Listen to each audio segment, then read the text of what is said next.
we're in the day and age where like there's just so much content, like you have to keep it visually interesting for the audience. Yeah. So moving your camera, like not just aimlessly, but like trying to figure out the movement to give it like, to add to the story is very important.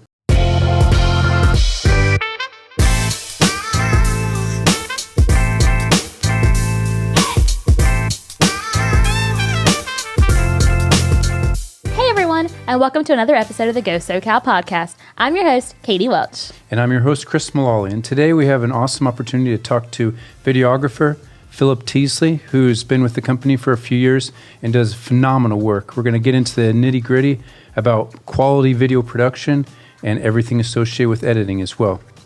So, Phillip, thanks for being on the podcast. Yeah, thanks for having me, you guys. Yeah. Definitely. Well, I know you've been with SoCal now for a while, so why don't you just start off with telling us about like what you do here and what your role is in the studio? Yeah, sure. So I'm the videographer. Like I shoot and edit some of the spots here at SoCal. Focusing on the spot, you guys probably have a lot of conversations about this on a day-to-day basis. What are like some key elements to creating a spot that's impactful or meaningful or just cool in general? Yeah, I mean, a lot of it depends on like the purpose of the spot. I think like one of the most impactful things is when we're personable with the audience. But yeah, I mean, music choice and like how we cut things, like that all has a purpose and like it depicts one interesting story in each spot. When you say personable with the audience, do you mean like your target market or something like that? Or Yeah. like getting shots that are exactly in the city they live or things like that? Or? Yeah, exactly. Yeah, like we usually like have like a goal, like a target audience, like you said, and we'll shoot in like that city, or like if we're shooting an SUV, like we'll try and like tailor the spot more for like family style stuff, and yeah, just kind of like that. Awesome. So what would you say would be like 2 to 3 things that video producers don't pay enough attention to when it comes to a spot? Oh man, there's a lot for sure. Honestly, audio is a really big challenge I've seen. Like not a lot of video producers pay attention to or pay enough attention to. Sure. Like you can have not the best visuals, but you'll be surprised. You'll turn off the channel if the audio is really bad. Yeah, that's a good point. Yeah, That's for a good sure. point. Meaning like too grainy, gritty, bad, loud. Yeah, just like echoey. Like these are really high quality mics. So like you can. Yeah. It just kind of gets you more interested in what the people are saying. Yep. Yeah, definitely plays a larger role than people give it credit for. So besides audio, is there anything else that you would say? Yeah, I mean, there's a lot. An interesting thing is like not putting enough movement in the shot, like not motivating the movement. Like we're in the day and age where like there's just so much content, like you have to keep it visually interesting for the audience. Yeah. So moving your camera, like not just aimlessly, but like trying to figure out the movement to give it like, to add to the story is very important. And I wish that people paid a little more attention to that. That's a good point too. I wouldn't have thought about the movement, but now that you mentioned that, I'm thinking about commercials and whatnot that I've seen, how much they do move, and so that's interesting. And you're not necessarily just talking about editing and the way you're splicing. Oh yeah, not at all. You're talking about the way you're moving. Maybe you have the terms you want to throw out there, but like in terms sure. of Yeah, so like another, like one of my favorite shots is called a parallax. So like a parallax is when you're focusing on a subject, but then you're moving to the right, but then panning the camera to the left. Oh. So like nice. if you imagine someone like on top of a building, and like a parallax shot would be you're focused on them, but you're like seeing the sky, like the city in the background kind of move, and like That's awesome. it creates very like a visually interesting shot. Yeah, definitely. Another shot is like the push in, when a character is going to have a really big moment on screen. Like you want to kind of slowly push in towards their face. Yep. It just gives more like attention to like their facial details and what they're about to say. And are you manually pushing in? Yes. Okay, usually. cool. Yeah, either with like a zoom or with my feet. Okay. Yep. Awesome. So I know a lot of people, when they're doing video production and whatnot, they like to keep it maybe in that 15 to 30 second time slot. Definitely. But obviously 15 to 30 seconds isn't a lot of time to make a spot necessarily personable or anything like that. Yeah. So what do you say is the most compelling things for that, like that time spot? Yeah, I mean, so like a 30 seconds is definitely easier. You have more time to be personable and choose the Sure. right shots and whatnot. Yeah. I actually love the challenge of a 15-second spot because you have to like sit back and ask yourself like, what's the purpose of the spot? What are the most important things that we need to highlight? Yep. And then it's always a challenge. It's interesting trying to figure out how to like condense that in a digestible spot for sure. So I like it. Think of it as a challenge, like Yeah. really melting it down to the core element of this is what I want my viewer to walk away with. Exactly. And I mean, like we always watch, like actual medias, like we don't want to watch commercials at the end of the day. So in a way, like a 15-second version of a 30-second spot is more useful to the viewer in a way because you have to like, they get the same amount of information in a short amount of their time. Yep, definitely. What are kind of like the changes that you're seeing in the way that we are making videos? You talked a little bit about the way you're creating motion with your camera or whatever, the different techniques. But what are some big changes that you're noticing? That's definitely an interesting question. I mean, everything's changing, but in a way it's also not changing. Like being relatable to the viewer it's just kind of always been a thing. And like we're just trying to find out better ways to do that, more efficient ways to do that and whatnot. And a lot of it starts like we have an awesome script writing team, and they're kind of like the starting foundation of every spot. Yeah. So like as a video producer, like it kind of gives me the outline every single time. So I give credit to them for sure, Cassie and Sam. Well, I know a lot of people nowadays, may not be running anymore on broadcast TV. A lot of people aren't doing the cable buys or as much of a cable buy as they used to, and they're going more towards CTV or connected TV for those that don't know what that is. So if people aren't necessarily buying cable buys anymore, is video production still a key component to their marketing plan? I mean, yeah, absolutely. I mean, like with CTV, you can like access your target market a whole lot more accurately as opposed to broadcast where you don't really know who's watching. Sure. And I mean, with like Google Analytics nowadays, like you can make spots that are directly targeted for whoever you're trying to go for. Like, yeah, for sure. Sure.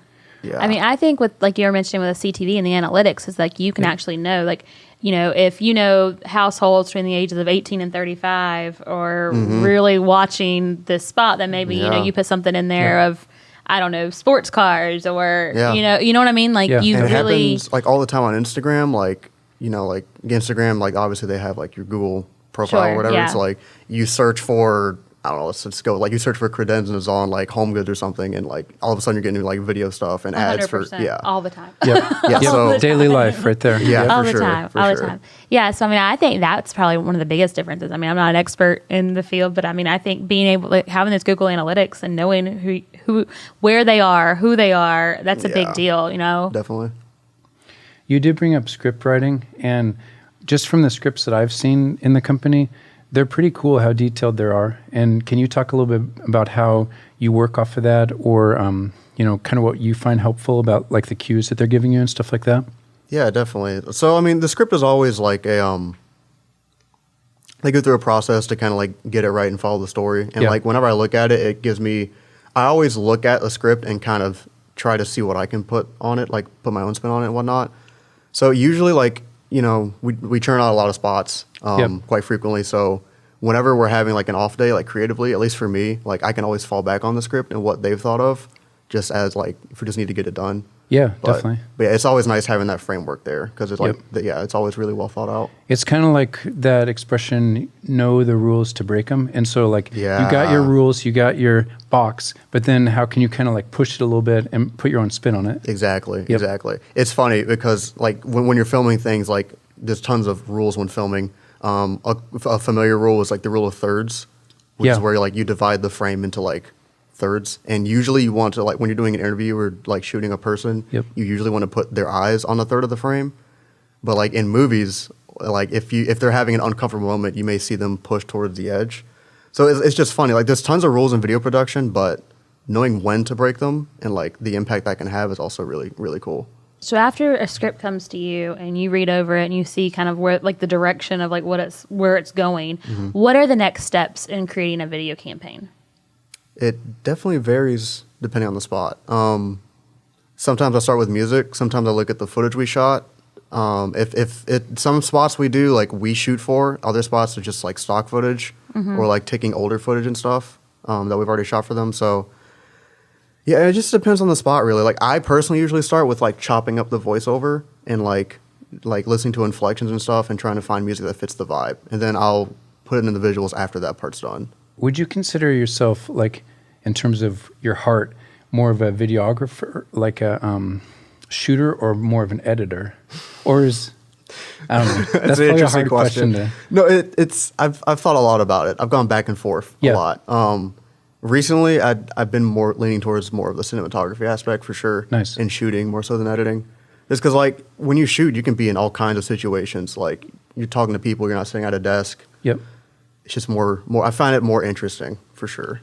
So I had a question for if you said shooter or if you said editor. So for shooting, what is something you could give as like a piece of advice or recommendation for somebody just getting started? Like they're just out of college, or maybe they're not, maybe they didn't even graduate college. They've got their first gig. What would be something you would want to pass on to them, so to speak? Everyone has their thing that they do, like their like passion on the side. Like for me, it's rock climbing, and it used to be gaming. Yeah. And gaming is kind of how I got started into editing and stuff. Like just could shoot whatever you love. Yeah. Like if like shoot rock climbing for me, like because then you're always motivated to go out and continue shooting that, and you'll be learning while having fun, which is the most important thing at the beginning. You don't want it to be too technical and too crazy. Awesome. That is really good advice. Yeah, I like definitely. that. So, Phillip, I want to step back for a second and touch on something we talked about a little earlier with the, video creation and content and that kind of thing. So, getting somebody to watch your spot obviously is the goal for any video editor or shooter. That's definitely the goal of it. So, what are some key elements, or things that you do that help entice people to watch your spot? For me personally, like I like animation and stuff. I think that's a really good way to captivate the audience. Animation and like I'm really big on flow. So like, and it ties into the movement thing. Like when your shots, like especially when we shoot ourselves, when your shots flow from one scene to the next based off of the script, that's how you create visual interest and separate yourself from the competition. And like usually when I look at a script, like there's usually like a hero point is what it's called, like the most important point of the spot. And I'll usually put a majority of my time as the editor into that specific scene and animating for that scene or seeing what can be done to make that scene stand out, for sure. That's awesome. Sweet. This may be kind of a subjective thing, but like, okay, now obviously a huge portion of video production is the gear you're using. What is kind of like the essential gear that everybody who's out there in the field has to have? Can I say a few? Yeah, definitely. All right. That was what I was hoping. Definitely this, number one, I think. Yeah, nowadays cell phones are so good to the point where you don't necessarily need a camera first, but you need to have a good microphone. Okay. Like first and foremost. And it's funny, like a lot of YouTube channels, their entire basis is just like, they just record themselves doing a voiceover, and then they just like talk over stock footage that they don't even shoot. And they'll have like millions of subscribers and everything. So yeah, definitely a microphone is the most important thing in my opinion. Okay. After that, before even a camera, I would say script writing. Yeah. It's really hard. I've tried myself. Yeah. I commend script writers for what they do. It's difficult, but like every video has a purpose. So you're telling a story for some reason. So you need to figure out what you're trying to tell, but then communicate that in a really good way. So, third, I would say obviously a camera. That will up your production quality. So, Phillip, what are some goals that you have for your work in the next year or so? Just trying to diversify what I shoot and what I produce. Okay. That's one thing. I also want to become a better storyteller through the visual aspect, like more technical stuff as well. I've been watching a lot of Stranger Things recently, and the production quality in that show is like tip-top. I want to get into more narrative stuff and kind of see like what stories I can tell and relate to people on that level as well. Phillip, thank you so much for being a guest on our podcast today. We really appreciate it. Thanks for having me. Yeah, and thanks to all of you who watch and listen to this Go Sokal podcast. We really appreciate your support. Please don't forget to subscribe, and we'll see you soon.